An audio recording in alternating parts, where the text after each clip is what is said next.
Hey guys, me, your host SuperSorrell. Thank you very much for tuning in. Welcome to the House of Horrors podcast with me and my good friend Ryan Speaks Geek. What's up? Let's talk some horror. Number one, issue one, level one, episode No, one. I'm not. Uno one. Normally the best one in the franchise, number one. So, guys, thank you very much for tuning in. Welcome to the House of Horrors podcast. As you all know, this is mine and Ryan's new bi-weekly horror podcast show where we're going to talk all things horror and all things spooky. I got a dramatic effect, but yeah, just bad of the chest. Let's see who we've got with us in the chat this evening. We have Shelley. Good evening, Shelley. And welcome back to Ryan. Andy H is with us. Good evening, Andy. Hope you are good. You're so Ryan's number one fan. She tried to get me replaced on the other show, so I wouldn't say that. Stuggy, good evening, my friend. Hope you're well. Watched Blood and Honey this morning. Gorefest and disturbing. Very disturbing. We will get into that. And we do have a good interview lined up later on in the show with Craig David Dowsett. So stay tuned for that. He's the guy that was inside the suit of Winnie the Pooh. He was Winnie the Pooh in that movie. Welcome back, Ryan. A lot of welcome back Ryans going on in the chat. So look, you've been missed, Ryan. I know. It used to be Mick.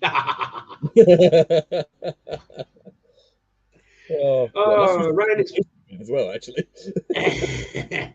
It's been a fun all week, mate. I know you've been away. Did you get anything while you were away? Speaking of horror, I got some horrific toys while I was away.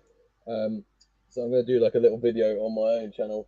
I've lost them already, but I got like the knockoff toys are terrifying in their own right.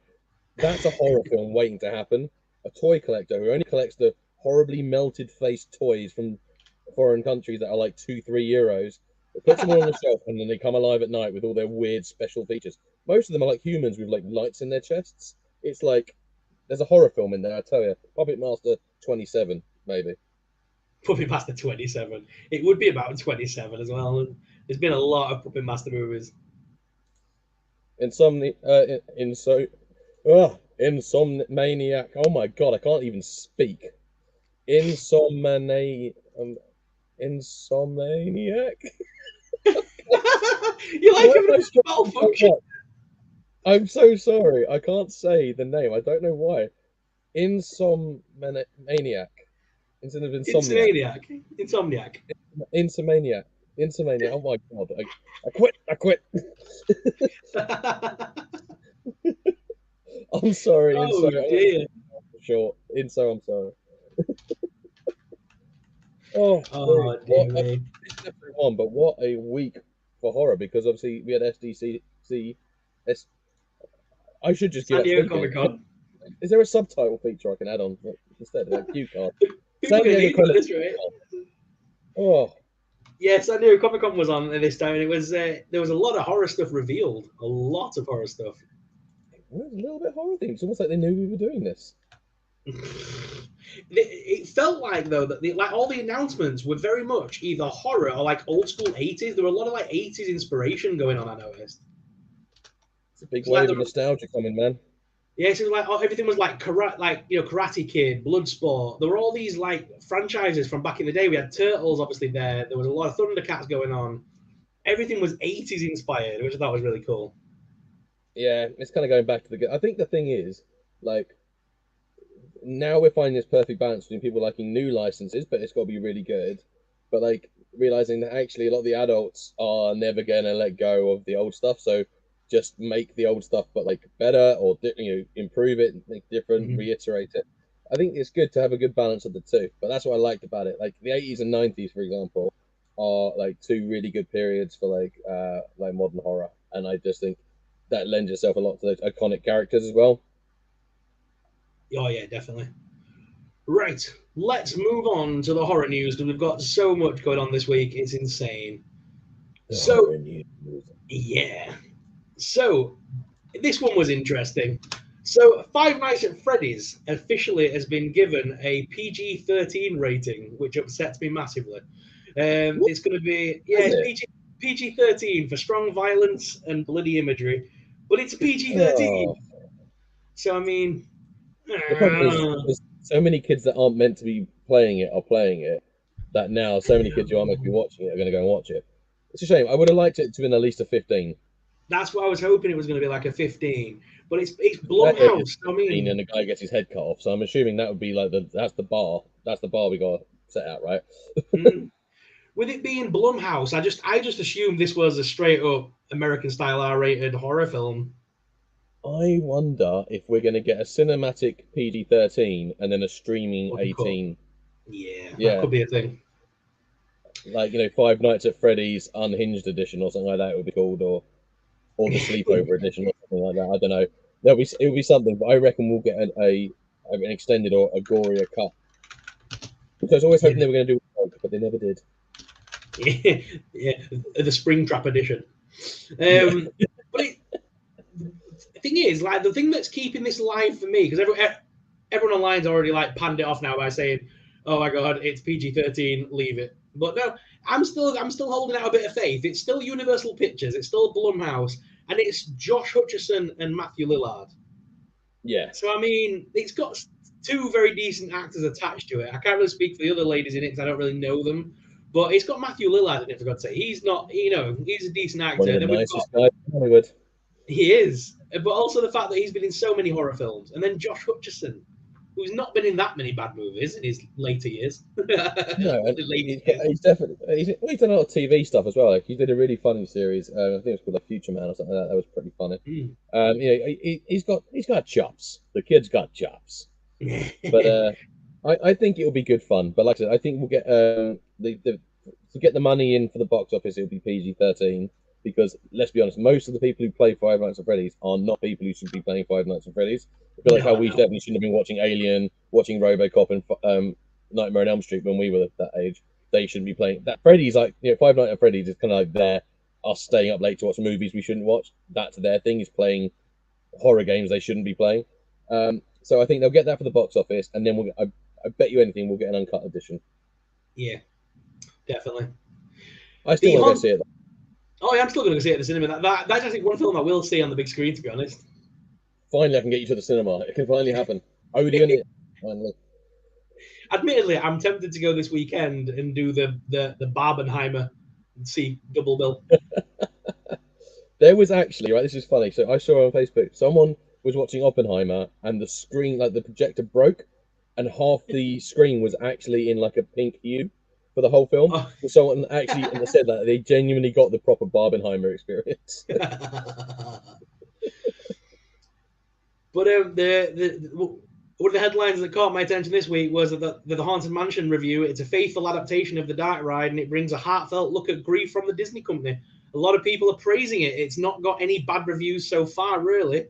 So we're seeing a lot of people saying it's a faithful adaptation of the ride, which is good, and that it's bringing a childlike innocence to it that Disney brings. So I'm hoping this is going to be on the same level as like Hocus Pocus. I'm hoping for that level.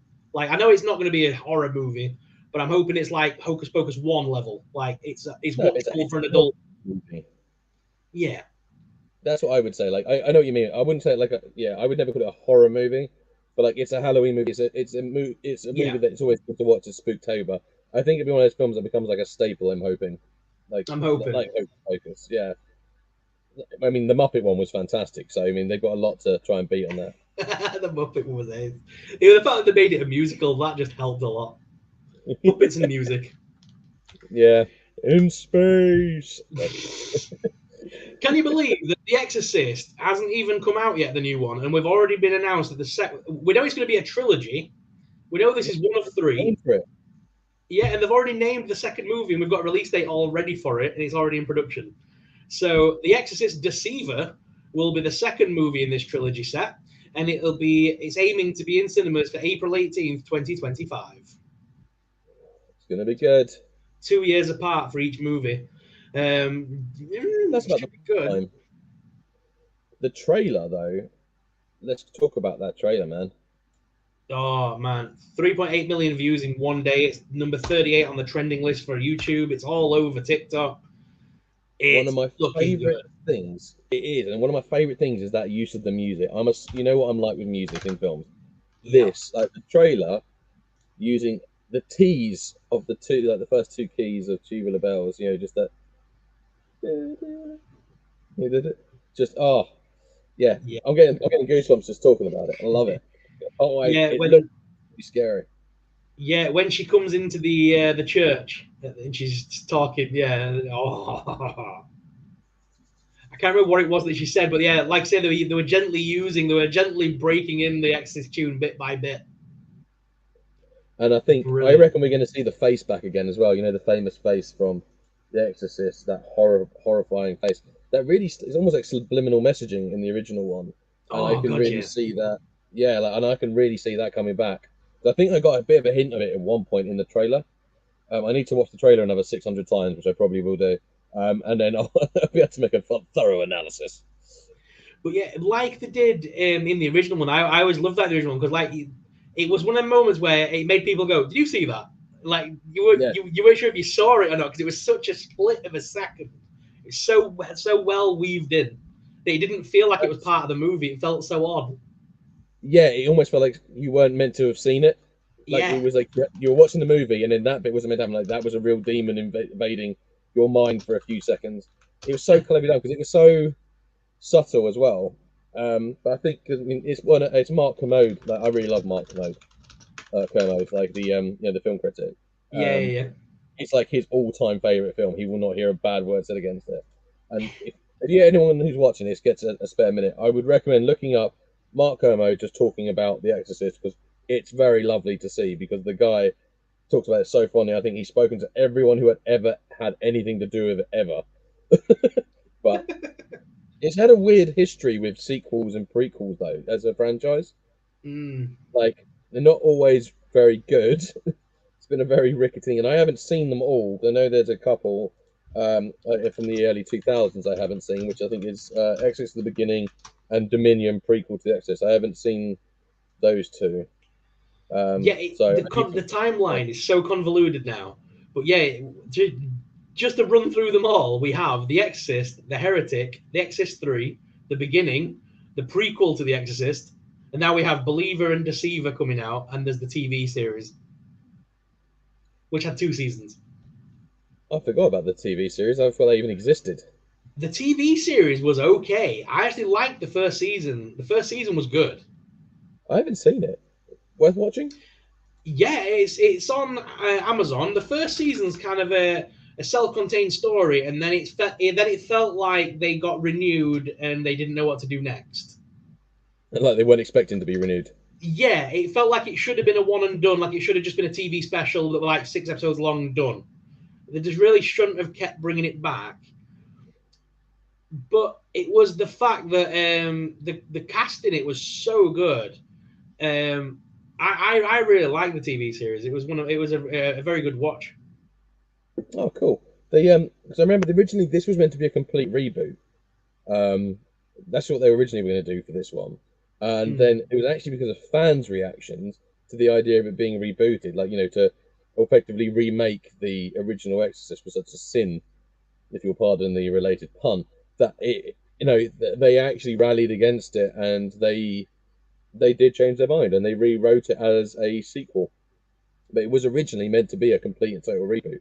But obviously now we've seen some of the cast and one cast member in particular tying it very clearly to the original. Um, I think it's just awesome. I'm really looking forward to it. Yeah, definitely. Yeah, just go back to the TV series because in the TV series they had the Chris McNeil character in that as well. With an actor, I'm assuming. Yeah, Sharon Gless played her in that. Chris McNeil. Yeah, I mean, I can't believe Ellen Burstyn is actually back to They be played. her character. Yeah, Like, it's quite a cool way of turning it all around. It's a nice way of linking it.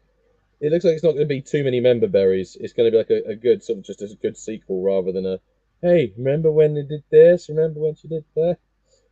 I remember. Oh, hi, I like tacos, 1647 or 1647. I don't know how you like to be pronounced. I don't know what the pronunciation is of 1647.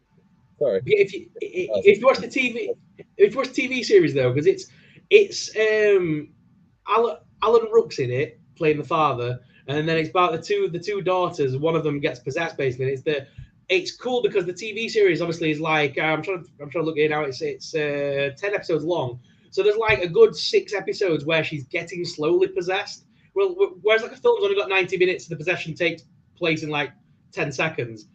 The TV series was able to span it out for absolutely ages, and you slowly see the demon doing more and more things, slowly taking over, slowly wearing her down, to then by the end of the season, like fully taking her over. It's so good. Okay, you've sold me on it. I shall add that to my ever expanding. If you've got Amazon, it's on Amazon Prime. I believe it's free to watch on there. So The thing is, my watch list is staggering. I'm pretty sure if I add much more to my watch list on any of the streamers, they're going to start confiscating because they're going, you're clearly not watching anything. You just sit all day adding things to your bloody list rather than watching any of the fucking videos. So just get rid of your band. The movie release as well to talk about was the Frankenstein story Poor Things with Emma Stone has been pushed back again from September to December. Oh. This film just keeps getting pushed back. Now, do we take that as a bad sign, or do we just think it's just... I'm hoping it's not a bad sign. I've heard too many things coming out about it, other than the fact it's being pushed back. But I've not heard, like, due to it being an absolute mess or anything like that. So I don't know if it's maybe just to try and avoid some release schedule conflicts, maybe, or something, or... Yeah, obviously, they're now moving it to December. I believe if they're moving it from... Sorry, if they're moving it from September to December, then they're clearly trying to avoid Five Nights at Freddy's, The Exorcist. They're clearly avoiding all of the September-October movies that could completely overshadow it. That's why, yeah, because I mean, that would make sense, because sometimes it's a strategic pull, isn't it? You know, to make sure it sort of doesn't go in too much. Yeah, definitely. But yeah. Very excited for it. Very excited for it. Sorry, I've just seen Shelley's comment. I think a demon has possessed my daughter, half expecting her head to turn a full 360. Oh, brilliant. Well, hopefully not. Is it the Pazuzu demon again in Exorcist Believer? Has anything been said? I'm not sure if it has been said or not yet, that if it's Pazuzu. It's not in the... There's nothing in the press release. I'm guessing if it's going to be, that'll be like the reveal of the movie, and that's why Reagan's mum's there. Yeah. Very possible. Although I think they use it as just as a case of she's been through this before, that's why she's in it, isn't it? They've gone for some help from someone who's been through this. Yeah, maybe. The trailer. Plus, I'm guessing there's 2 demons because there's two girls. Yeah. So, yeah, maybe it's Pazuzu and Pazuzu's daughter or child or something in the other one. Yeah. Pazuzu and son. Yeah. Pazuzu splits himself into 2 to control both of them. Because there is a couple of scenes where they talk at the same time and stuff. I'm wondering whether it's one demon that's in both of them, controlling both kind of thing. Because like there's bits where they are talking in unison and stuff like that. And like the hands on the windows at the same time in the hospital bits. And yeah. Very good shout, man. Very good shout. That could be. Oh, there is another film coming out very soon though that a friend of mine actually managed to go see. What's it called? Do you know which one? We were talking about it before we came on. It's completely gone out of my head. You know that film we were talking about that my mate went to go see already? Oh, talk to me. Talk to me. There we go. So look, that's what you cinemas nationwide this Friday. There you go. Oh, look at that. He works for the company. You can tell. So my friend actually went to what's called Scream Unseen that Odeon do, which is where you don't know what the movie is, but you pay a discounted price for a mystery ticket, and you go and watch it. And then it turned out it was that. So my friend got to see it before it got released. Now, he's quite fussy about his horror films, but he was particularly happy with it and said it was absolutely awesome. So I think that's going to have to be a cinema trip as well. Oh, I'm going to be at cinema a lot in the next few weeks. Yeah, I'm definitely going to cinema to see that one. I've heard a lot of good things. Yeah, a couple of TikTokers made videos the other night when they did that screening at was it Odeon, did you say? Yeah. Yeah, a lot of people did that Scream thing at the Odeon. So Scream Unseen, because normally it's Screen Unseen, but if it's horror related, they call it Scream Unseen. It's clever. At Cineworld, they just call it Secret Unlimited, and you don't know what it is until you sit down in the cinema seat, which can be good and can be bad.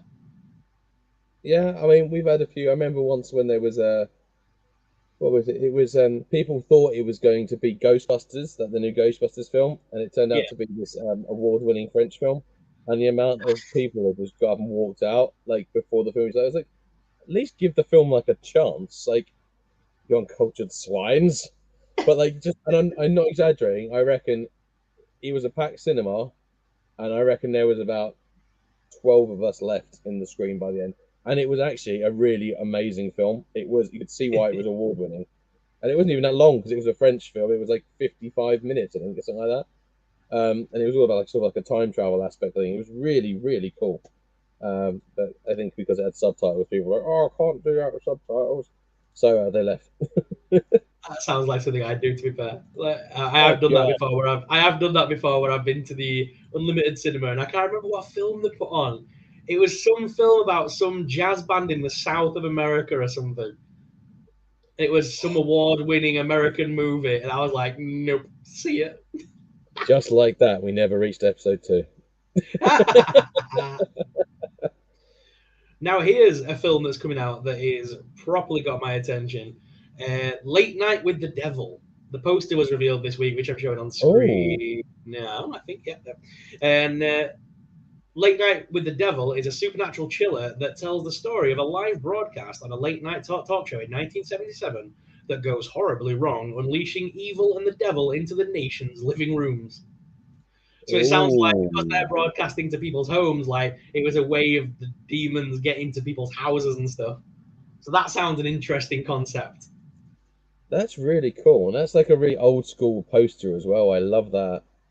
Yeah, the whole film's going to be like 70s set, and they're filming it with like with that in mind. Like the way they're filming it is to make it look like it came from the 70s, and they're really going all out with this film. The other day that no one's really done that for a while. No one's tried to do something to look period from like, but like modern history period for a while. So that's going to be really fun to see. And then officially this week, The Curse of La Llorona. I can't say her name. La Llorona. It's my turn to not be able to speak now. La Llorona. I rolled it as La Llorona. If you roll the R's, it's just going to flow. The Curse of La Llorona is not part of the Conjuring universe. It is officially kicked out of the Conjuring universe. Annabelle slung that bitch out. See ya. Because they were like so convinced that it was like that. They were very adamant. They was part. Why so they, originally it wasn't meant to be a part of the universe. It wasn't actually made by the Blum brothers that make the films, and it wasn't by one of the Blum brothers and what's he called? The guy who makes all the movies. I forgot his name.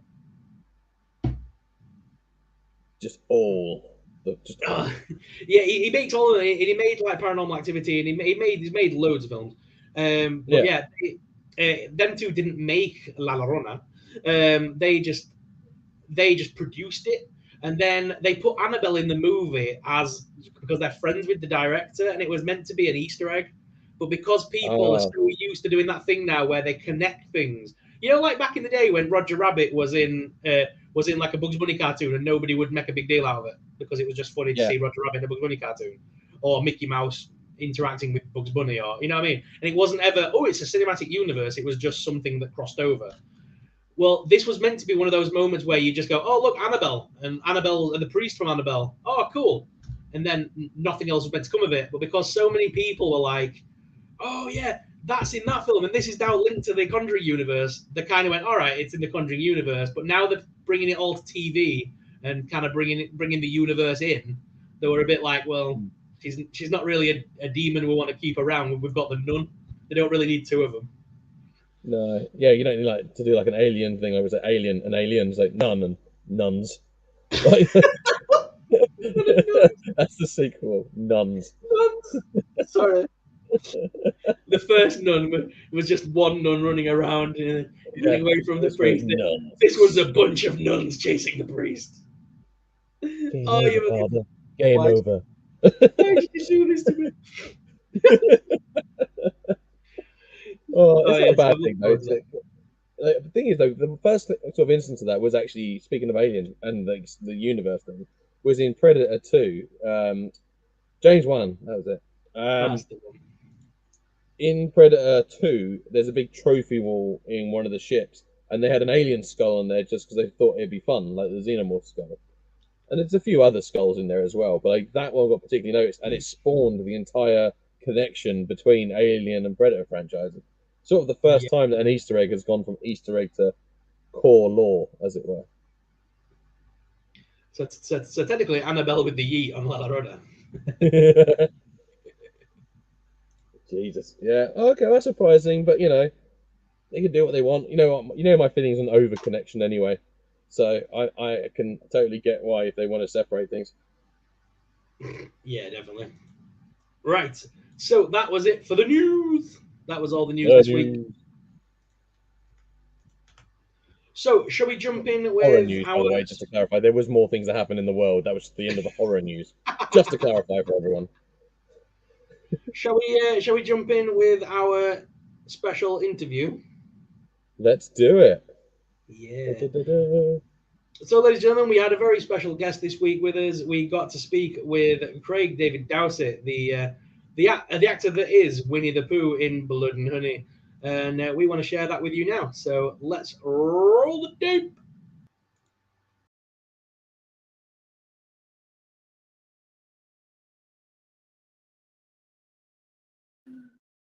Guys, we are here with Craig David Dowsett, the lead actor Winnie the Pooh in Blood and Honey.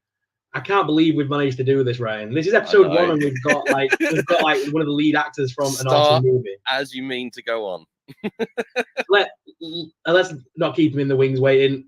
Craig, good evening, my friend. How are you? I'm good. How are you guys? Yeah, good. Man. I was going to think of some Winnie the Pooh related pun, but I had too many. That's the problem. Ryan, do the voice. Ryan, do the voice. I've been dying for this moment. Right. Craig, so we do this other show called Geek Week in Review, right? And because of Cocaine Bear, the film came out, which was nuts. I started doing my Winnie the Pooh impression, which has now turned into its own thing.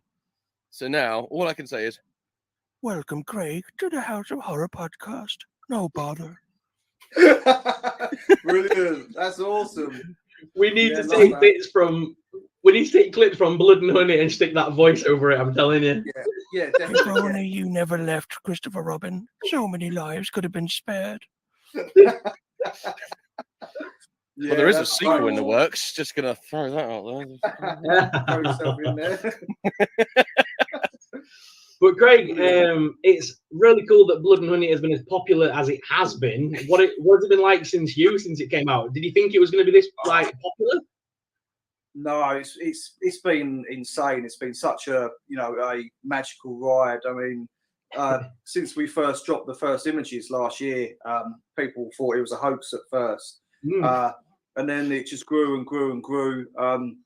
Went viral, and then we dropped the trailer. The world went nuts.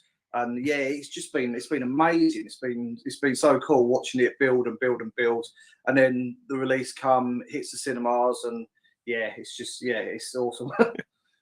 I definitely think you're going to be. Sorry, go on. I was gonna say it's just such a bizarre thing still to we can talk about the Winnie the Pooh horror film. I love it. We got to ask, what was your first reaction though when you heard, because you must have heard there was going to be a Winnie the Pooh horror before obviously you got cast in it. So what was even your reaction, or it was the first you heard of it when you got cast? Yeah, pretty much. It was the first I heard of it because I've worked with them before, and I just literally said, "Have you got anything coming up that you're casting for?" And they said, "We've got Winnie the Pooh, Blood and Honey," and I was like, "What?" I was like, "What?" And they pulling my leg, winding me up, and they said, "Would you like to play Pooh?" And I was like, "Okay, yeah, let's do it." But why not? That's amazing. But I know that when you were making the film, when it first got announced, obviously it got a little bit of backlash from Winnie the Pooh fans. Yeah. I mean, was it true that some of the cast got death threats and petitions? Yeah. That's nuts. Yeah. Some of the cast got death threats. I had a few choice words in my DMs and inboxes. Yeah, I mean, don't get me wrong, everyone's entitled to their own opinion, but it's yeah, it's a film, you know. Come on. Yeah. Would you just brush it off like honey off a bear's back? Sorry, Yeah. like, come on, God, I've always got the terrible jokes. And I mean, yeah, I mean, if people don't like it, then they haven't got to watch it, you know. But yeah, it was a bit extreme for the death threats and nastiness. But you get these extreme people, don't you? So. And obviously, as well, it's been popular enough that they're even making a sequel and a potential universe, apparently. So, I mean, Blood and Honey 2, I know you're returning, or it seems like you're returning, because according to IMDb, anyway. I'm not sure if I'm returning or not. I'm still in talks and things. Waiting for the phone to go. You know, if they want me back, then I'll come back as Pooh. But I literally don't know what route they're taking with the sequel or where they want to go with it. So, yeah, it's all up in the air with me in regards to that. But like you say, there's this whole new universe opened up now, where you know any character's up for grabs that's in the public domain. So you just don't know who you're going to see next. So I'm waiting for my Winnie the Pooh versus Care Bears movie. I mean, is that coming out? No, you know what I'd love to see? Something like, do you remember like Freddy versus Jason? Yeah. I'd love to do like a triple threat: Winnie the Pooh versus Freddy versus Jason, and throw Michael Myers in as well. We'll have a fatal four. Well, the other day I interviewed David Darko, who's going to be in the Werewolf Santa Werewolf movie, or Werewolf Santa movie. He's the wolf in it, and even he said he'd love a film with you doing Winnie the Pooh versus Werewolf Santa. Yeah, Christmas revenge.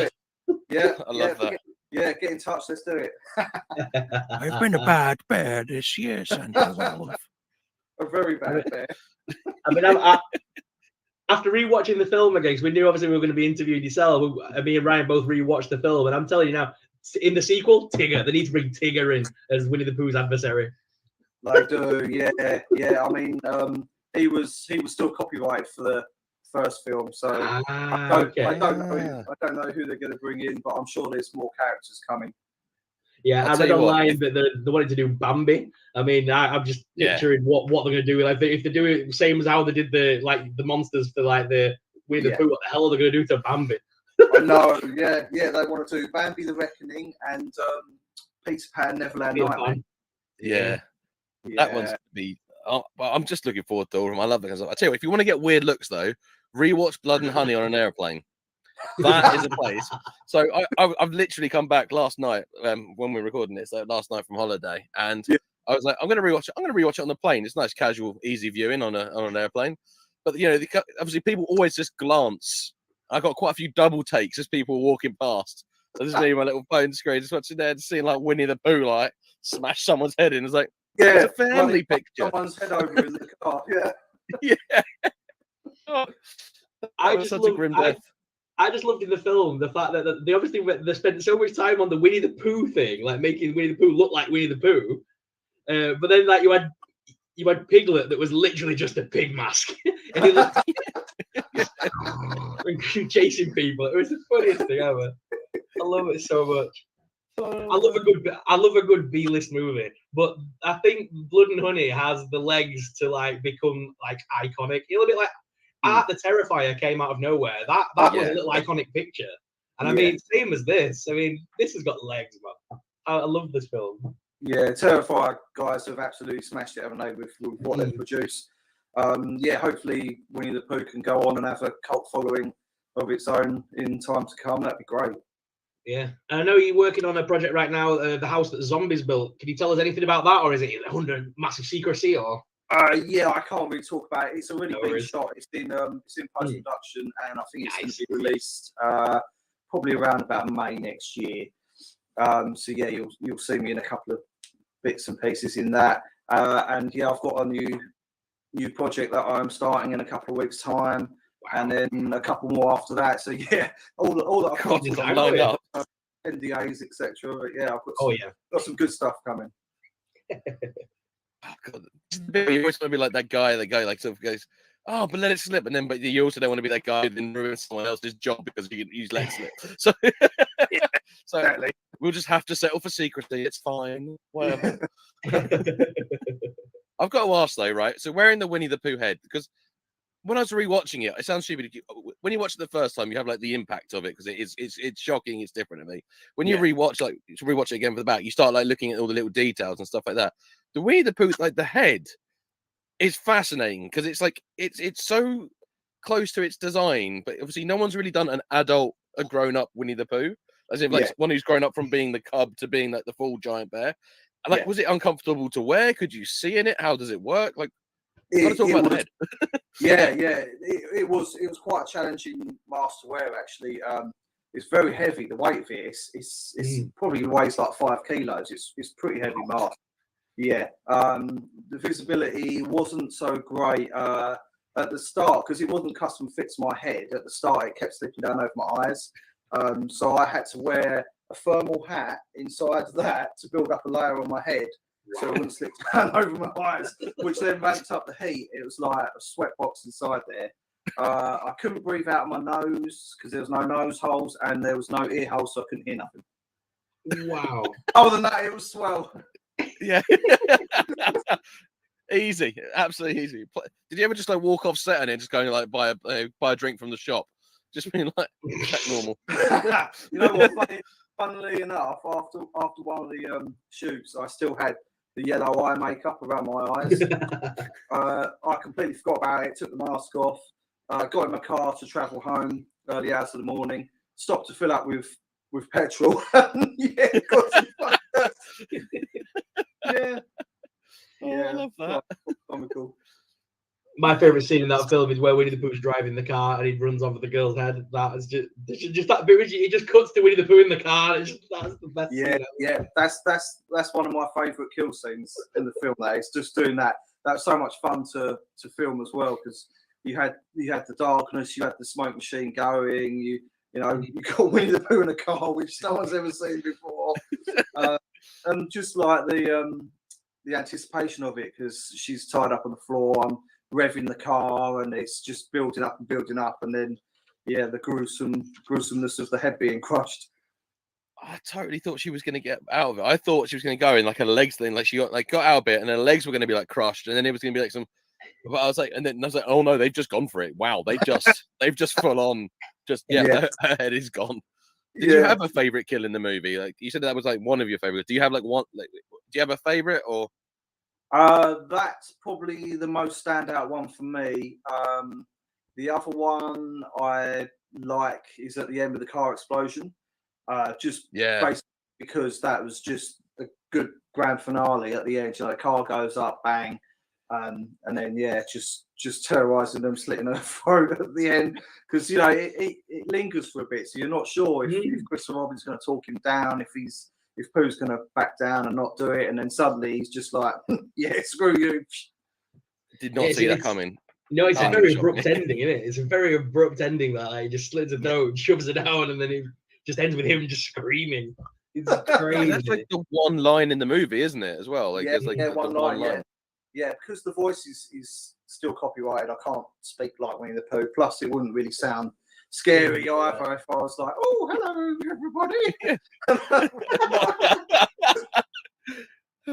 Don't worry about me. I've just come for a little killing and some because that's the thing. At the start, it's like, how do you make Winnie the Pooh scary anyway? Because he's kind of funny, he's kind of goofy. So straight away, you're like, right, how can you make him as menacing as possible? And really, the way you do that is just making him a silent, relentless killer. Yeah, I think that one thing's got to be said about that. Yeah, agreed. Because same thing as you, but I was about to say as well. I think credit to you as well. Like when I was watching again, because you start watching it differently the second time you watch it. Your movements in some of it, it's weird. It's kind of like it's a slightly playful kind of his little like walk, like his heffalump walk. But it makes it slightly more menacing because obviously with the music and like that, and it's a shadow, but you've still got like I can see what you've done. You've still got like the kind of the playful type of walk, but it's like he's murdering people, and it's like that makes it so much eerier. Because if he just walked normally, like you said, it's finding Pooh's character without the voice, which I think you absolutely smashed it. Like no pun intended.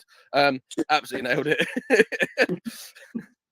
Yeah, I don't think he needs to talk because, like, you've got your Jasons, your Michaels. They don't speak a word. It's just that relentless, silent murderer. It's classic cinema. yeah, I took a lot of inspiration from those. Tried to blend it all together really with like Jason, Michael, and a bit of Leatherface as well. I tried to sort of like do a little blend, take little bits from them, and sort of then add my own, like you say, with the little bit of the goofy walk because he's Heffalump poo. Yeah, one thing I have to ask is how did the cause like there's scenes where you've got like lots of salivary nastiness coming out of it. Did that come from under the mask? Do you like spit that out or something? Or was that's actual real honey. Wow. Oh my Yeah. god. That Yeah, must have been horrible. I'd shove a load in my mouth inside that mask just before they were like action, and then you just drool it out. Yeah, because it looked genuine. It looked really cool. It was like just coming out slowly, like dripping. Yeah, the bit in Pooh's den where I'm gorging from the honey pot. Yeah, that's all real honey. And you know what? I hate the taste of honey. I'm not surprised. So you're like, whenever you see things like this, the person always ends up hates the thing they have to put loads of things in. Yeah. I'm gorging away on this honey, and the sound effects you hear, that's actually me like reaching. And the director's like, shove some more in there, get some more in there. I'm like, no, please God, no. Oh my god, that is amazing but horrendous at the same time. How do they clean that every time though? That mask must have been like, was there more? I'm guessing there had to be more than one. There was two screen masks. We used a clean one for the scenes without all the blood and honey, and then we had the dirty one for those sort of scenes. But yeah, we just cleaned the inside of it in between takes and that because it's all stuck to my beard and my moustache. It's free waxing like every time you took the mask off, just like clean strips. It was, yeah. Oh my god. Okay, here's one for you. If you could pick, so obviously we know about Peter Pan, Bambi, and Winnie the Pooh. If you could pick any other very innocent kids franchise to do a horror film, what would you pick? Donald Duck. He's got, you know why? He's got anger issues. He loses his rag very quickly, doesn't he? Oh, that would be actually pretty savage. Yeah, he's always like, ah! It's like you can imagine him going nuts on someone. Right, someone Google the copyright on Donald Duck. Let's get this sorted. Yeah. There's lots of things falling into public domain soon. Lots of things. There's gonna be some right. I know, like they're making a Grinch horror film now because all of Dr. Zeus' stuff is slowly falling into public domain one by one. Oh, that could work well. Yeah, something like there's like a Grinch horror movie coming out soon. So that this film has definitely unlocked like a new genre almost of making these weird twisted kids films. I think Banana Splits kind of helped, and then you had Blood and Honey announced, and slowly more and more have just creeped out. Yeah, I think everyone's now realised like, oh my god, yeah, we can actually do this sort of stuff, and it's kickstarted everyone into more creativity with it all. Really, I think it's nice because the thing about horror, I think people always misunderstand about like horror fans. Everyone assumes that you've got to be really twisted or whatever to really enjoy horror, but actually horror is as much about entertainment. Like it's about the ridiculous and like seeing things like, you know, like Werewolf Santa or like Winnie the Pooh going on a murder rampage. Yeah, like those things are like part of the entertainment. Like the more ridiculous it is, it's actually just about having fun and like completely just switching off your brain for a bit and just enjoying it. Exactly that. Yeah, it's not all got to make sense all the time. You know, you've just got to enjoy it, not take it seriously, and just have fun with it. That's what it's all about, really. Craig, so where are you going to be next then? Where can people find you over the next few months? So my next convention is at Showmasters Collectomania 28. That's at the Birmingham NEC. I'll be there on the 2nd of September, and then from there I'm at Terracon in Massachusetts on the 15th. Oh, wow. Then I've got quite a few in October coming up. So I've got a busy last run of the year. But yeah, just follow me on Instagram at Craig David Dowsett, and I'll keep you all posted where I am and what I'm doing and bits like that. You're going to get some weird merch to sign, my friend. Yeah. I've had people with their own custom-made masks that I've signed, and the custom Funko Pops. yeah, it's been great. It's been awesome. Yeah, I've seen people at conventions already with the full suits and things like that. It's insane what people can do. Yeah, cosplayers are going to be out in full force in October, so that's going to be awesome. Maybe that. Okay, Ash. If we do get to For the Love of Horror this year, let's play the game. Normally, when you're at Comic Con, it's Spot the Harley Quinn. At this one, we're going to play Spot the Winnie. Yeah. But Craig, I'm going to try and go to that one and geek out myself. So I might see you guys there if you're there. Hey, that'd be awesome. I'm definitely there. I'm trying to convince Ryan to come with me so we can do some content while we're there for the horror channel. So popular with things in demand. I'm not really. I'm just working out if I can afford the train. But Craig, man, thank you very much for coming on. I really appreciate your time. Oh, thanks for having me on, guys. It's been Lovely good. to meet you, man. Thank you. Nice And yeah, keep up the awesome work. Cheers. Thanks very much, guys.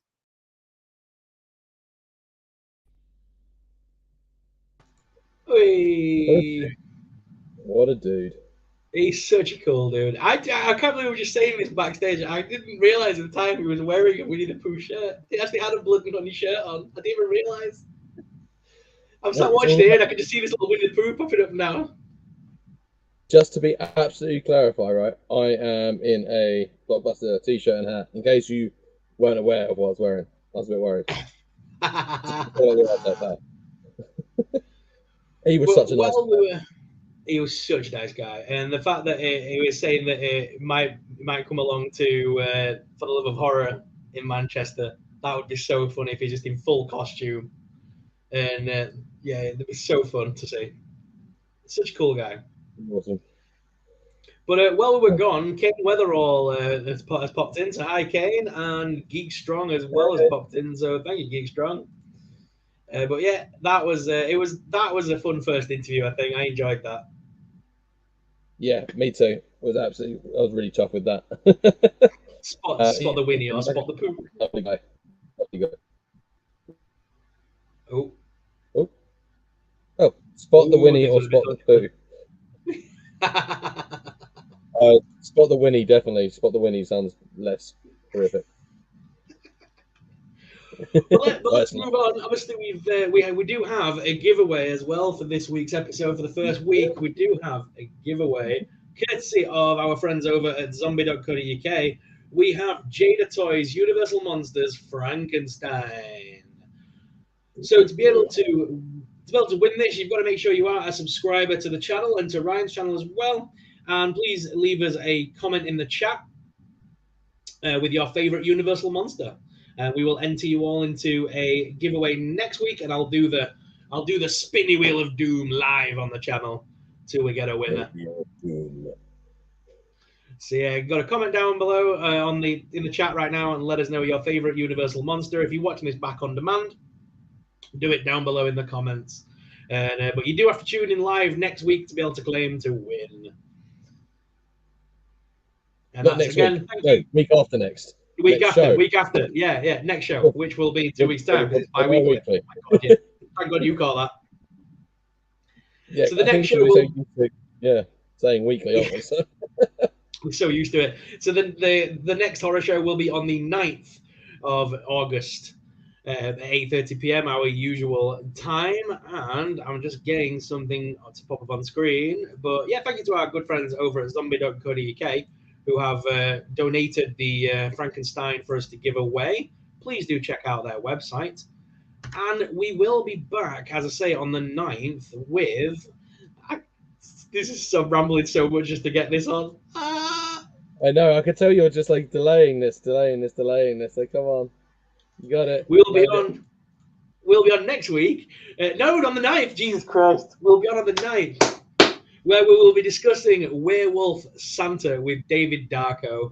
Sadly, Ryan was actually away when I did this interview. Ryan wasn't with me. So it is just me and David having a real good chat about Universal monsters, werewolves, monster masks. Because he's a special effects artist. He's the guy inside the werewolf suit. He's a monster actor. And that's my kind of thing.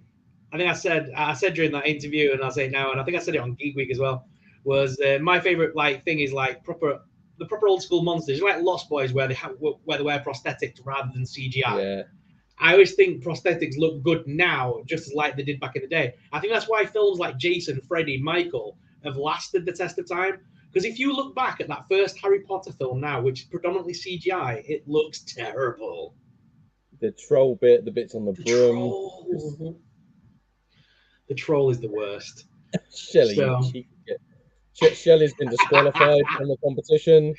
Shelley, no longer eligible for winning the Frankenstein due to her sarcastic attitude. I like Andy. Oh, we nearly lost Ryan again. God, it's just the problem is I'm just here there. You know, I'm always around different places, and I'm sorry. I took a 2-week holiday. I went away with my other half, all right, for a very much well-deserved break. Sue me, don't sue me. Don't. That's the opposite of what I want. I think Shelley's trying to put me up here with the Dracula's her favorite monster. Dracula's my favorite monster, and you know it. Don't try and butter me up. I don't know who my favorite monster is. Still, I don't know. I've always been a creature of the Black Lagoon kind of guy, because I kind of feel like a bit underrated, and I kind of like the idea of like this terrifying thing underwater. I think because as a kid, I loved Stingray so much as well, and it sort of tied in. Like it was one of the first Universal monster films I saw, and then I was slightly obsessed with Stingray. It kind of all tied in together, like the creature from the deep sort of thing. You know, I think that's why I love it so much. So my favorite, I'd say, is actually, it's not me entering the competition, by the way. I'm just saying my favorite, I think, is probably the creature from the Black Lagoon. Definitely. I'm a big Dracula guy. You know, Bela Lugosi's Dracula is probably my favorite Universal monster movie of all time. Oh, JB1, I know it's UK only, but Frankenstein is a sympathetic monster, in my opinion. Yes, I totally agree. Especially in the first film, like, oh, you feel sorry for the monster. Very much so. Now I'm just thinking of Frankenstein. Frankenstein. Well, I was really gutted when the Dark Universe films by Universal were cancelled, because they were going to kickstart their whole Universal Monsters thing. But then recently, you know, the guy that made the Love of Water or something, Love of Water film. Shape of Water. Talking about? The Shape of Water. Yeah. That's the one. Mr. Del Toro himself. Mr. Del Toro. Yes, he's basically, yeah. Well, he's considering The Shape of Water. The monster from that is his version, obviously, of Creature from the Black Lagoon. So he's considering now making his own Frankenstein and then linking them together, and then including Dracula and so forth, and basically making his own versions of the characters. So, like, obviously, Shape of Water was his own take on like the creature of the lagoon. So it's not going to be called Frankenstein. It's not going to be called Dracula, but it'll be his versions of them. So I'm quite intrigued by that. More like spiritual reimaginings of those, or like the essence of the characters. It was funny when that came out, because people were also saying it was a Hellboy prequel instead of like Eddie Slippin, and I was just like, because obviously he did do Hellboy, you know, so there is sort of an element to it in its design and stuff, like, you know, how he was involved in the Hellboy stuff. But I was like, I could see the logic, but I would probably go more Universal with the whole sympathetic monster type thing, you know, a bit like what Joby wanted about Frankenstein. So, but that would be really cool. I think he could do a really interesting, because he's already got such a creative mind. He's got such a beautiful artistic style when it comes to how he shoots and sort of designs his stories. I mean, you only got to look at something like Pan's Labyrinth, for example. You know, and whatever you think about the Hellboy movies, you know, the design in them, it's just like, it's insane. But it's all practical effects. That's the other thing, as you were saying. So I would be very down for a Del Toro Universal Monster-esque type universe gathering of films. Don't know what you want to call it, really. Now, I know you've been away on holiday, so I don't think you'll have picked anything up. But I'm going to ask anyway. Have you got any physical media this week? Not this week, but I think I've showed it off already. But I'm going to actually start watching these in the next week or two. I have got my House box set from Zavi, the Arrow Films one of all 4 of the House films. Now, I know 1 and 2 I have seen when I was younger, and I really enjoyed them. I don't know why I'm holding them like this. But the I haven't. They're still in the cellophane. I might do a little video unboxing them. But I haven't seen 3 and 4. I know they're meant to be amazing, but I still love. I'm a sucker when it comes to a franchise. I have to complete a franchise, which is going to be a nightmare when it comes to Puppet Master because there's like 50 billion of them, even though most of the same footage over and over again. But pleasures. So a lot of people in my comment section a couple of days ago wanted to murder me because I openly admitted that I've only ever seen Evil Dead 1 and then the remakes. I've never actually seen Evil Dead 2 and I've never seen the Army of Darkness. I've never watched them. I know. I've never watched them. Who's like the best one?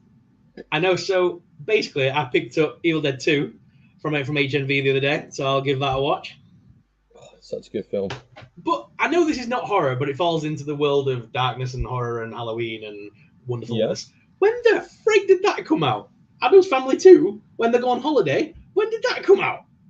A while ago. I still haven't seen the first one of the animated ones because I know it's very much like the thing, but I'll get around to it at some point. The best pound I've ever spent.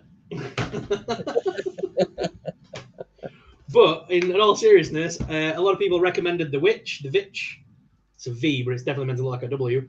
But The Witch. Oh, I don't know that one. A lot of people said this one was really cool. This is basically New England 1630. William and Catherine, a devout Christian life with their 5 children, homesteading on the edge of an impassable wilderness. When their newborn son mysteriously vanishes and their crops fail, their family begin to turn to another, the witch. A chilling portrayal of family unraveling within their own fears and anxieties, leaving them prey to an inescapable evil. Sounds like that kind of movie. Yeah. A lot of people in my comments were mental that I've never seen that as well, so I had to watch that. I'll have to look that one up. Andy H just said about the house box. So apparently 3 is a full-on horror and is good, but 4 is dreadful. So thanks, Andy. I will keep those in mind when I do go around to watch them. Jeepers Creepers was back apparently. Jeepers Creepers Reborn. Yeah, Jeepers Creepers. I feel weird about watching them now, man. It's one of them franchises where you like, can you separate what people have done from the art? Yeah, and the thing is, like, well, the new one that you've got there, I read a review on it because that's the first one that is separate, I think, from the guy. You know, the very unpleasant. Yeah, he didn't direct that one. Yeah, and I think, but I did read that apparently it was a very waste of potential. So I liked the idea of the creep. I really used to. So I watched the first Jeepers Creepers when I was younger, obviously not knowing any of the stuff, and I did actually quite enjoyed it, and the second one, and then they got really shit, and I liked the monster. But once you know what the deck is, and he wrote it as well, and there's something about a monster writing about monsters that's sort of like a bit weird. You know, if you like watching a horror film written by like Manson or something, like, you know, there'd be, or I'm not comparing to Manson, but you know, in those kind of lines of like the old like monster writing monsters, I'm like, what do I feel about that? Yeah, for me, it was like that when it came out about Ian from the Lost Prophets, because I was a massive Lost Prophets fan growing up. Yeah. And that first album was an amazing album. And ever since, I've never listened to the album ever again, like, at all. And I'm like, I love a couple of the songs, but it still doesn't hit as hard as it still feels weird. But on a positive note, what else you got in your hands there, man? I got the Leprechaun box set for a tenner. Oh, I've got that one. That's the one with like it's all the way up to the first In the Hood film, isn't it? Yeah. So I've got In the Hood. I'm in the Hood now. We've got In Space. Leprechaun 3, Leprechaun 2, and of course the one with Jennifer Aniston, Leprechaun 1. The best one. The one. So actually, I would rate that Space is pretty good fun. A terror 2 feet tall. Warwick Davis was he has fun with these films. So interestingly, right? So with the Leprechaun film, so there is a sequel to, because obviously they're all sort of sequels and they keep changing the rules and everything. They're very loosely connected, but there is a sequel directly to In the Hood, which is called Back to the Hood. Oh God. Unfortunately, though, it's really hard to get in a Region 2 DVD. Even though it is shit, I do need to have it because I am a completionist with franchises.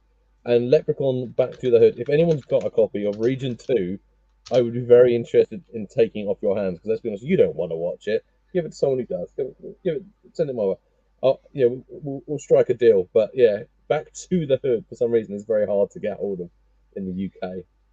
Yeah, and then you've got Leprechaun Return. Sorry, Leprechaun Origins and Leprechaun Returns as well, from I 2014 think and Leprechaun 2018. Returns you can only get really in a box set with the original one. I've got that. Yeah. So I've got 2 copies of the original Leprechaun now, but I want. It was cheaper to get the box set than it was to buy In the Hood. In the Hood was $14.99. This was a tenner, so like no brainer. This is the thing. I had this problem with RoboCop because like I have like the extended cut on Blu-ray, and I wanted 2 and 3 on Blu-ray, but you can only get 2 and 3 on Blu-ray in the trilogy. So I've got 2 copies of RoboCop 1. So it's like RoboCop 1 separate, RoboCop 1 in the box set, and then 2 and 3. But yeah, they do that. a couple of films that I got the other week though, which I want to chat about because like everyone again said, why have I not seen this film? Have you seen Ready or Not with the film about the bride? Oh my god, it's a great film. Never seen it. I've not seen that yet. That's one of those films that like a bit like The Menu, which was a really good film as well. I kind of keep rewatching. Like Ready or Not's like a good staple film for me to put on. I find it's very entertaining. It's funny. It's got some good sort of jump scares. It's got some good kills. It's a really good bit of fun. Really good bit of fun. I am also surprised that you haven't seen that actually. So I look forward to hearing your review on that. Yeah, and so that was all my physical media purchases this week. I know it probably better on the next cast because obviously you'll be back and you'll be buying things, I'm sure, to talk about. Well, for not next until time. I get paid after the holiday. Like obviously, yeah. But I tell you what, I'm glad I picked up like a week ago. That is cool, JB. I do like that fact. I'm so glad I picked this up a week ago. The Living Dead doll Reagan. Because obviously now the new film's coming out. Up in price. Yeah, now the new film's coming out and everyone's excited about it. This is going to skyrocket. So I'm glad I picked that up a week ago. I had the brains to do that last week. It's a bit like every time there's a new Star Wars film, everyone thinks that Star Wars Pog that they kept from their like Tazo collection is worth like 50 quid. Everyone starts to put it up online. But this week as well, we got The Phantom finally delivered. So Casey Jones as the Phantom of the Opera finally arrived. I love this. And my absolute favourite, The Bride is finally here. We are better off dead. Is it a cloth nightshirt? Cloth cape. Yeah, so cloth cape. Yep. It's fully cloth cape, just like it was on the Jada Toys one. It's exactly the same figure, more or less, but they've given us the screaming face, which I like, and they've got the fully bandaged face as well. That's good for like when you want to do like the photo ops and stuff like that to have those options. Yeah, that's what I think a lot of things are now. They realize how much people do like figure photography, so it's really good to like sort of include those extra different alternate heads and like styles and stuff, especially if you want to recreate things from the movie. Yeah, definitely. The fact that she's only in the movie for all of 20 minutes, not even that. Well, she's barely in the film. But it's the impact, isn't it? You know, it's one of those things. When you think of Bride Frankenstein, you do think of that last little section of the movie where she's actually in it. Very weird. Yeah, there's a couple of films like that where when you realize it's like some people only have like X amount of lines of dialogue, and yet they become like the most fan favorite characters of all time and stuff like that. It's interesting. Yeah, definitely. Or like the opposite, where like in the X-Men with Colossus, who was my favorite X-Men, got like 3 seconds of screen time, and I was like, and the trailers made it like he was going to be a main character, and he threw Wolverine and said like, "Where do you want your TV?" And that was about it. I was like, damn it, lied to me again. Yeah, they do like to do that. But while she's been away, I've been looking at Shudder. I know you're a fan of Shudder as well, and you subscribe to it. But I renewed my subscription. Recently. Yeah, I renewed my subscription to it, ready for the podcast. I knew we were going to talk about it a little bit. And I was surprised at how cheap it actually was. It is a very cheap service to run. Let me double check the price. I'm sure right now. Let me double check just to make sure I'm giving you most accurate. $4.99 maybe or something like that. It's not even that, I don't think. So it is in the UK. Because it was $6.99 if you're in America. It's $4.99 a month if you're in the UK, and for the first 3 months you get it cheaper as well if you're a new subscriber. So it works out cheaper as well to get it, just to get it for a couple of months and then get rid of it if you weren't happy with it. Obviously you get the trial as well, which I think is a month trial before you even pay for it. So Yeah, I had a Well, month, I think. So I think I've only just actually paid for it like this a month because I hadn't had Shudder before. Like I had it very briefly as a channel on Amazon Prime when it was like only like an extra channel. I had too many extra channels. So I just sort of cancelled them all because it was hard to sort of follow. And then obviously now they've gone on their own like as an independent streaming service. And the other thing is, I think I just started reading about some of the little gems that are starting to appear on there. And I think we've spoken about this before. As much as we love like the big horrors, like we love our Jasons, Freddy's, Screams, and Annabelle's and everything. I think, and Universal Monsters, we do also both share a lot of like sort of the B movie type of side of things, like the lower budget, like the made in the UK, like in the local woods, or and like Daryl's mum's in it as well. Just like Daryl's mum's, she's the barmaid at the pub, or whatever. But like those, we do love those films, and we talk about those all the time, like when we're not like filming. So I'm really looking forward to sort of getting there. Obviously, you've had it a little bit longer than I have. So what's a good recommendation? What would you recommend for me to start? If you could give me one film to watch by like the next show we do. Oh yeah, so like there's a couple of really good ones on there. But what I was gonna say, what I've been doing is I basically stick to the Shudder originals, same as on Netflix. I like when you go to the horror section and you choose the Netflix only, like your Netflix originals. I like to look at those because those are like more like they're like indie movies, aren't they? Almost they're like the lower budget.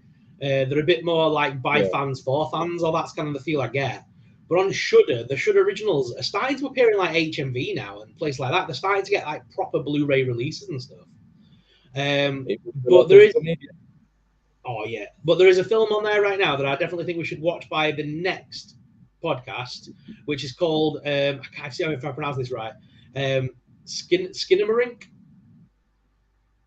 Bless you. So there's that one, and then there's Brooklyn 45, but I think Skinamarink looks better. So basically, the premise is that two children wake up in the middle of the night and find their father is missing, and all the windows and the doors have vanished. And basically, the film is filmed from the child's perspective and height. Oh, okay. That's interesting. It's to make you feel like you were when you were a child, that everything's larger than life, and you're basically helpless, basically. Oh, okay. It just sounds eerie. It sounds eerie, doesn't it? I might watch both of those. So is that one in Brooklyn 45? What was the premise of Brooklyn 45 again? So Brooklyn 45 is a bit more of a light-hearted take. Basically, a bunch of World War II veterans basically go to a store in America and hold a seance. And the ghost of your past would like to have a word with you, is what it says on the front cover. So cool. I'm guessing there's going to be like a bit of some World War II Nazi jokes in there and a bit of randomness. But if they're all World War II vets and it's about their past coming back to haunt them in the seance, Nazi ghosts. I don't know. Sounds a bit, but yeah, it says a light-hearted horror. So interesting. Okay, so that's you've got one series, one comedy. Let's do that then. We'll watch those for the next show. Next week. Yeah, and everyone at home. Not next week. The next show. Everyone at home. I don't know if it's talking like that. And if anyone wants to join us watching those, please do, because we're going to be talking about them. And feel free to jump into the conversation as well. But yeah, Shudder. If you're a big horror fan, it's a very small cost for what's on there. And also, like I think what's going to be good, we're going to probably try and talk about Shudder a lot more on the show as well. So if you do like sort of jumping in with us, and might be not a bad thing, but we're not sponsored by them, just to make that very clear. This isn't like a plug, but we just talk about it quite a lot. So, and I signed up basically because we were doing this show, and I just thought it'd be good. So, yeah, feel free to join in with us. Sort of think of it as like a very long distance watch party. Yeah, no. If you do want to watch it, do give us a shout. I will post some links up at the end that you can check it out because it is on. You can get it on Amazon, and there is some as a part of Amazon Video. If you're in America, I believe you can get the app directly. But over here in the UK, it is part of the Amazon Prime sort of. You can have it as an individual app now. Oh, can you now? Can you do that in the UK now? I've got it on my phone. I'm going to download the app on my phone. I'm so happy. I didn't realize that was just yet because forever I've always watched it through my Xbox, which goes through the Amazon. So I'm going to check if there's a separate app now as well. Yeah, awesome. Just watch it on the go. Awesome. I could just be that really awkward guy on the train. Everyone else is watching like what happened on like Love Island, and I'm sitting there watching some horrific horror movie on the way to work. Yeah. Oh, love it. Have you watched anything recently while you've been away? And have you watched anything good? Any horror stuff? I rewatched Blood and Honey on the plane. Yeah, which was good. Horror stuff I watched recently. Do you know? No, I haven't. I think because I had so much work on leading to get done before I went on holiday. I started a list though, and I will be checking it twice. I moved on. We had a big shuffle around at home, and I've moved because we had DVDs and Blu-rays like all over the flat, like in different areas. So a couple of weeks ago, I basically just had a huge shuffle around. I've made just like a wall of physical media. So it's just all the DVDs in one place, and then there's all the Blu-rays in another place. I've got to start putting them in some kind of order though, because I didn't have much time to do this, so I just had to move them all, and they're just jumbled the heck now. So I want to get my horror section back up today because I think I'm going to start. Because I want to start doing some horror stuff on my own channel again. Because I haven't done any yet, which sucks because I love it loads. But I think I'm probably going to start with watching the house films. But I'm going to start doing some franchising. I think watching some of those classics. I also want to get some of the horror documentaries because I know you've got a couple of them, haven't you? Oh, I love the horror documentaries. So I've got the Chucky one, Living with Chucky. I've got the Freddy Krueger one, Never Sleep Again, and I've got Camp Crystal Lake Memories as well. I have got the audio book on Audible of The Shape, or it's like Taking Shape, like that. Yeah, it's all about the Michael Myers one. So I haven't started listening to that yet, but I will be. That'll be soon. Nice. Gonna be a lot of horror content, but yeah, program wise, I haven't genuinely watched much. But I probably will get back into it again now that I'm actually gonna have some free time again. So now I've got two other things to watch first. Yeah, I did the same as you because we're obviously having Craig on the show. I wanted to go back and rewatch Blood and Honey because I've not seen it since it first came out, and I forgot how mental that film actually is. It is nuts. Like, don't get me wrong, I love a bit of nuts, but like there was just some bits of it where the thing that did make me love it did have like the old school low budget gratuitous boob shot that used to be in a lot of the Grindhouse stuff. Like, does absolutely nothing for the story or anything else, but it's just like, oh, cheeky tit chucked in there. You know, that's a bit of old school horror. The one thing that I can't, for some reason, I don't know what it is about the scene. I just cannot take it seriously, and it makes me laugh every time. It's not meant to make you laugh. You know the thing when she's in the hot tub taking photos of herself for Instagram. Yeah. Right, and then she's like all relaxed in the hot tub, and then this pig and Winnie the Pooh head just slowly appear into shot.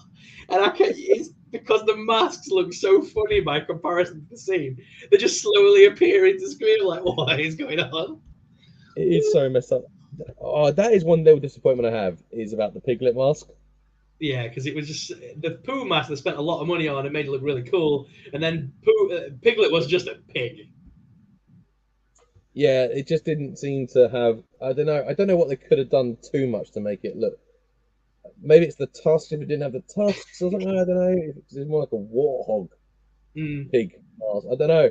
But Piglet didn't like Piglet, so he gets killed off. So maybe there'll be Piglet Junior that looks more like Piglet in the next one. Piglet Junior. Who knows? My another thing that for some reason it always takes me out of the film, but I can't. It just makes me laugh. It's because all the actresses in it have all got very different accents, but there's the one girl who's definitely from my neck of the woods and talks like me. So everyone else has got these like southern accents going, oh no, Winnie the Pooh's coming, and then all of a sudden you just get this lass going like talking like this, going, Winnie the Pooh's coming, better run. It's like, oh god, is that what I sound like? Oh no, it's got that honey he has. So look at him. It's covered in it. I'm not Welsh. That wasn't Welsh. Because if it was Welsh, I'd be sitting there going like, oh, I tell you what, mine, look, there's Winnie the Pooh. Look, he's got blood and honey all over him, yes. He came down by here, Piglet. Couldn't believe it. I said to him, if you want to take my honey, all right, it's £5 for a pound. Wouldn't pay for it. Stabbed me in the It's like face. an extra from Five and Outraged. Sam. Absolutely outraged. I've just seen Andy H's comment. The Skinner don't want just paint a patch on the wall and watch it dry.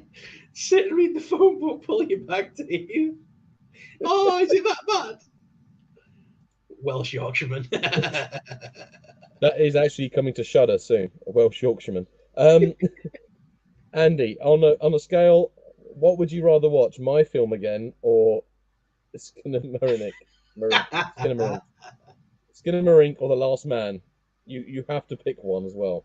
Andy Anyone who will doesn't choose know your this, movie. Last Man was this really low budget horror film that I was in back many years ago, which Andy made the noble sacrifice and bought it online. He tracked the copy down, spent money, tried to take me to court because he watched it and didn't. Thankfully, the legal system was on my side. But I'm pretty sure he bought it just solely to get screenshots of you.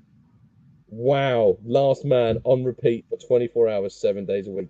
Oh, Skinamarink is that bad. Now, the problem is, Andy, it's had a reverse effect because the more you've said that, now I'm so curious about how bad it is. I kind of now feel like I definitely need to watch it. That's like the thing. Effect. It's like the other week when we watched the trailer, because you were here for this, when we watched the trailer for Cocaine Shark.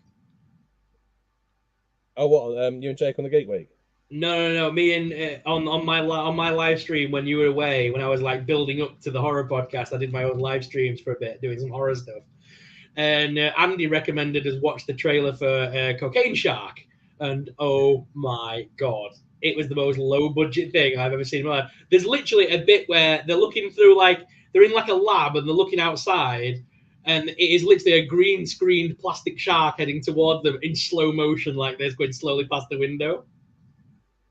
Okay, I need to look this up. You have to watch this. It's so bad, but you know when you're so intrigued that you need to see it now. I do kind of need to see it. It's like Birdemic though. Birdemic was so awful. It was, you just needed to be there and you needed to see it. You needed to be part of it. That reminds me, the dude doesn't reply to me 2 ticks. I'm going to message him again. Andy, leave the man alone. Who? So Andy, after the show, I sort of said, how funny would it be if we got permission to be able to watch it live and like react along to the movie? And Andy's like, I'll figure it out and find the guy. And he found him on Twitter and has been hounding him ever since. Let them watch it live. Oh my god, that would be awesome. Cocaine Shark live. Dun dun dun dun dun dun. But guys, I think we are slowly coming to a bit of a rounded end here. But Birdemic was better than Skinamarink. That is saying something. That is shocking. And I have him on LinkedIn. Oh, geez. Mate, LinkedIn. God. In a professional capacity.